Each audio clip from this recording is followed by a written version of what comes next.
à tous, j'espère que vous allez bien. On se retrouve aujourd'hui pour une nouvelle vidéo et aujourd'hui je vais vous dévoiler mes secrets les plus bizarres, ce que je fais en fait qui pourrait paraître complètement loufoque mais qui sont devenus chez moi des habitudes nécessaires à la bonne gestion de mon budget.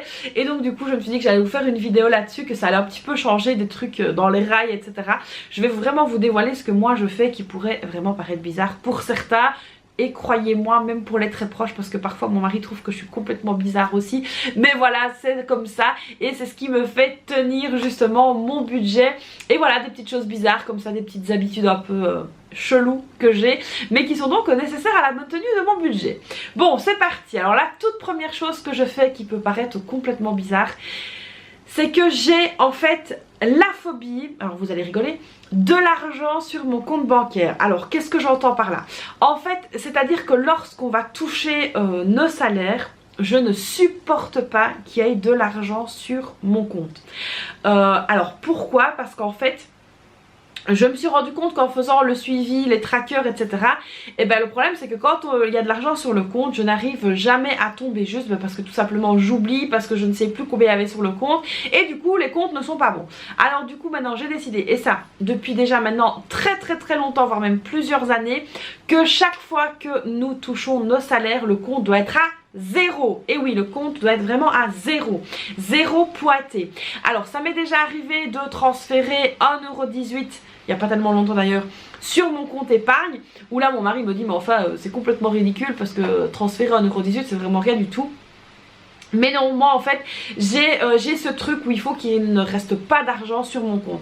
Alors s'il reste évidemment plus qu'1,18 €, ça m'est déjà arrivé, et là il m'excusera, d'envoyer mon mari à la pompe à essence et lui dire bah va vider le compte dans la voiture. Et ouais, alors ça donc il doit ressortir le soir, alors, il est pas content mais il le fait.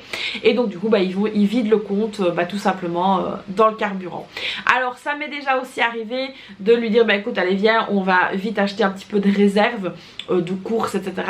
Et comme ça bah voilà, on a quand même des petites réserves où aller à la boucherie et devoir compter au centime près. Donc ça il aime pas du tout quand je fais ça, donc en général j'y vais toute seule parce que ça m'est déjà arrivé de mettre et de retirer, donc le truc est complètement chiant pour le boucher ou le boulanger. Mais bon voilà, après c'est le jeu, c'est parce que je ne supporte vraiment pas qu'il reste de l'argent sur mon compte et je trouve que ça déséquilibre tous mes calculs. Et je vais même aller plus loin, j'ai même envie de vous dire que ça me stresse parce que du coup, alors ça m'est déjà arrivé aussi qu'on perçoive nos salaires et que j'ai pas le temps en fait d'aller retirer, et là je me mets dans une angoisse, mais alors un stress pas possible. Donc du coup maintenant je suis quand même vachement vigilante.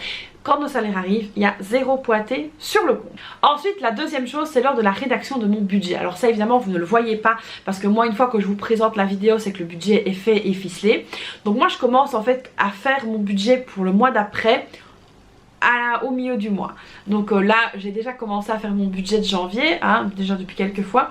Et ce que je fais en fait, c'est que je le fais et que je le défais, je le fais et je le défais, je rechange ça, je rechange ça. Et en fait je peux rédiger au moins mon budget une dizaine de fois avant de me dire c'est bon, ça y est, il est prêt, je peux le partager. Alors pas parce que je ne sais pas ce que vous allez dire ou que ça m'inquiète ce que vous pourriez penser, pas du tout. C'est juste qu'en fait voilà, j'essaie de rééquilibrer, de réfléchir, etc.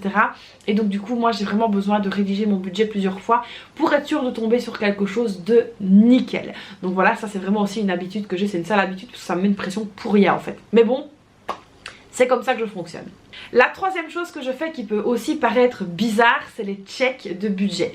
Donc alors ce qu'il faut savoir, c'est que je check mon budget le mercredi et le dimanche. Donc ça c'est une discipline que je me suis mise depuis donc des années. Alors le dimanche c'est plutôt le samedi, mais c'est pour le dimanche parce que c'est à ce moment là que je sors ma vidéo. Et donc en fait pendant la semaine je fais des mini checks. En fait je regarde ce qui est censé me rester. Et donc du coup, si par exemple j'invente, il est censé me rester 239 €, je vais chercher ces 239 €. C'est-à-dire que je vais aller voir dans mes enveloppes, je vais regarder dans les poches, je vais regarder partout où mon mari peut mettre de la monnaie. Je vais vraiment chercher en fait partout pour arriver à cette somme, et si j'arrive pas à cette somme, et ben c'est qu'il y a une erreur quelque part, et donc du coup ça y est, c'est reparti, je recompte, etc. Mais je dois vraiment arriver à la bonne somme. Et c'est comme ça, c'est en faisant ça qu'en fait j'avais découvert que mon mari avait un pot dans la voiture, un pot à chewing-gum, donc moi je pensais que c'était des chewing-gums, mais ouais, je suis blonde, et donc du coup je m'étais dit non, il faut que je cherche après cet argent, et j'ai trouvé que dans ce pot de chewing-gum en fait il y avait de la monnaie. Donc c'est à dire quand mon mari en fait allait à la boulangerie, il revenait, et ben le reste il mettait dans ce pot, et donc ce pot servait à nettoyer la voiture. Donc du coup ça maintenant il le fait plus parce que ça m'avait stressé, donc il le fait plus. Mais donc voilà, les checks de budget c'est vraiment quelque chose que je fais, et ça je le fais de manière très régulière quand même. La quatrième chose, et ça je viens en même temps de vous la dire, c'est de traquer la monnaie. Alors ça, la monnaie c'est vraiment un truc que je fais très souvent. Pourquoi? Parce que moi aussi j'ai la fâcheuse tendance en fait de mettre de la monnaie dans mes poches quand on me rend de la monnaie par exemple à la boulangerie, et du coup bah, j'utilise les 50 centimes, donc j'ai une pièce de 50 centimes dans ma poche qui est là depuis très longtemps, que je mets quand je lave ma veste, que je remets, que je reprends, etc. Et en fait ça me sert pour les chariots, et donc du coup c'est une pièce que j'ai tout le temps sur moi, mais je sais donc que dans mon budget il y a chaque fois 50 centimes en moins en fait, et donc c'est tout à fait normal parce qu'ils sont dans ma poche. Et donc du coup je viens un petit peu traquer la monnaie de partout, parce que parfois une faute d'inattention, ou on remet mal son portefeuille, la monnaie se barre dans le sac. Je viens donc un petit peu traquer comme ça dans les poches, dans les sacs, dans les vestes, etc. de la monnaie. Alors pareil aussi pour mes filles, parce que parfois elles payent donc leur repas chaud de l'école, on leur rend de la monnaie, et si l'enveloppe n'est pas bien fermée, elles la mettent dans la mallette, la monnaie se barre, et donc du coup c'est une catastrophe chez moi. Pas du tout, non je rigole ici. Mais c'est vrai que je traque un petit peu la monnaie comme ça, et c'est hyper important pour que le budget en fait soit bien équilibré. Et surtout bien respecté. La cinquième chose que je fais, c'est les analyses avant les achats.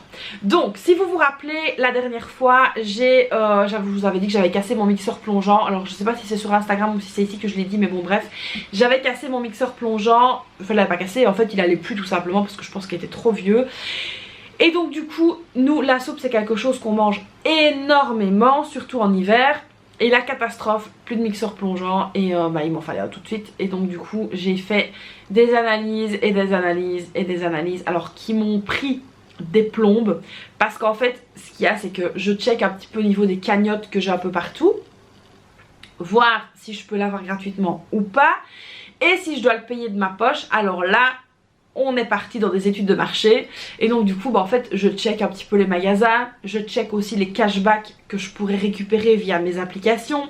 Donc c'est un vrai travail de fond quand je dois acheter quelque chose, et je me pose toujours 1001 questions avant d'acheter. Alors j'étais pas du tout comme ça avant, hein. Franchement j'étais pas comme ça avant. Je me disais ah oui j'ai besoin d'un mixeur plongeant, pas de souci, hop je montais la voiture, j'allais chercher le mixeur plongeant, je revenais.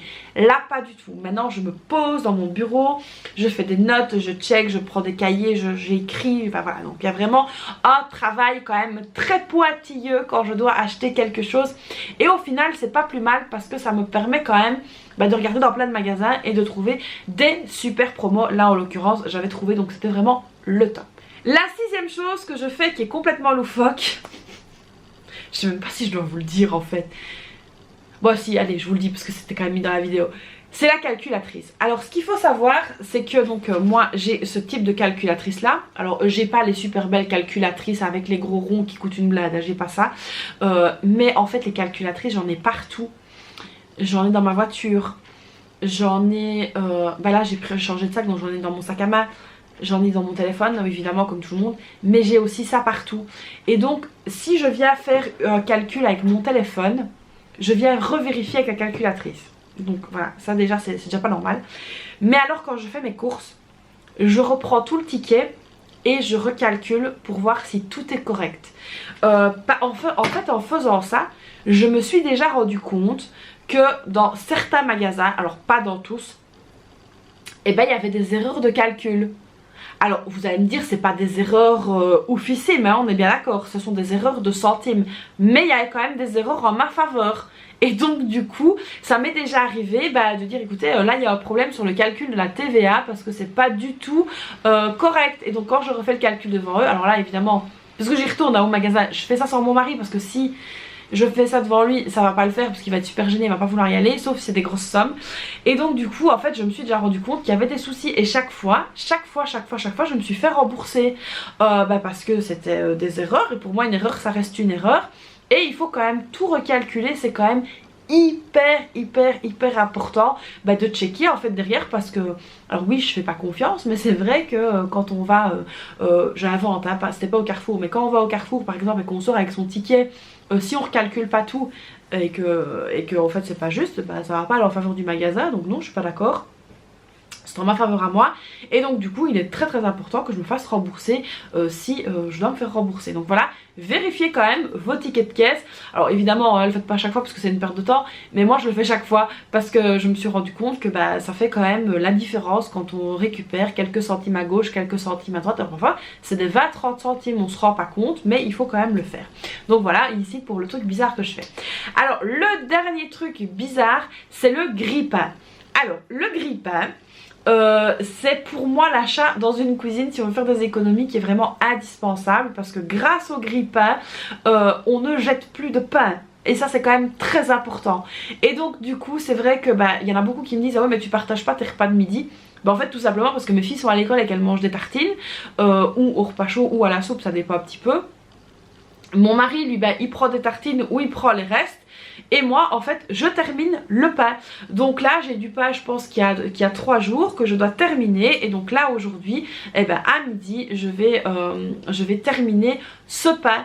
Et donc voilà, alors donc c'est hyper important pour moi d'avoir un grille-pain dans une maison, parce que le grille-pain c'est le meilleur ami. Et franchement si vous prenez l'habitude en fait de griller votre pain, vos tartines, votre baguette, on peut même aussi réchauffer, donc avec le grille-pain que j'ai on peut même réchauffer en fait des croissants et des pains au chocolat, et franchement ça c'est top.